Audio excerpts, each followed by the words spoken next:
Some eye-opening numbers when it comes to children and anxiety. Good evening, I'm Febin Casahoon. The burden of mental illness among children has intensified during the pandemic. So what does that mean for your child?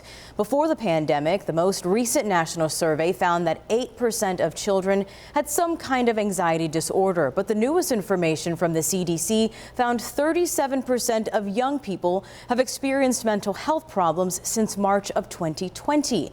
Now, a leading panel of experts on health prevention is recommending that children as young as 8 be screened for anxiety. It's a troubling sign of the times for parents, and I spoke with a couple of parents at Canal Side in Buffalo who shared how they helped their children cope with anxiety during the pandemic. Take a deep breath and realize, what we can really do to enjoy ourselves and finally get back to that setting that we had prior. And I think if we focus on family and focus on doing fun things together, I think that will, the anxiety will eventually subside. I think Jesus is the answer. We pray every day. We pray before school. We actually read the word and learn how to cope. And then when she comes to me, Dad, I'm having problems, I go, what do we do? Go to prayer. What did God teach us?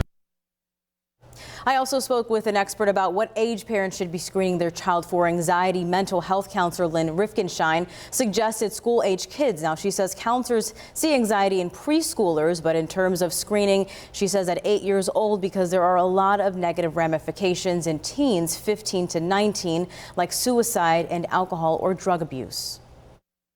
What are ways to treat the concerns that a child could be struggling with?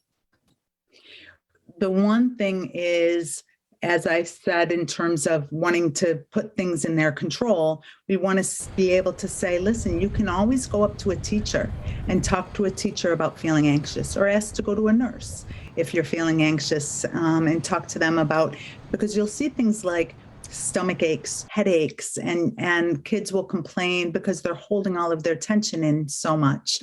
So you want to be able to contact the school if you're concerned and have a great, open communication with the teachers. And what are factors that make kids more anxious? Well, there's truly some genetics. So if you have parents that are anxious, we often see some anxiety in kids.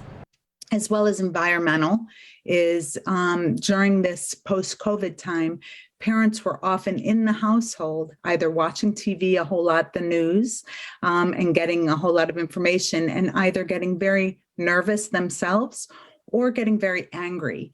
And so the kids were a product of that. It's really helpful for them to get out of that sympathetic nervous system of them feeling like they're in danger. And the way that we do that is by doing different things to entertain the logical part of their brain. And certain things like grounding exercises that you teach them when you're anxious. Take a look at a picture near you, or take a look at somebody and take a look at their features and really focus on that.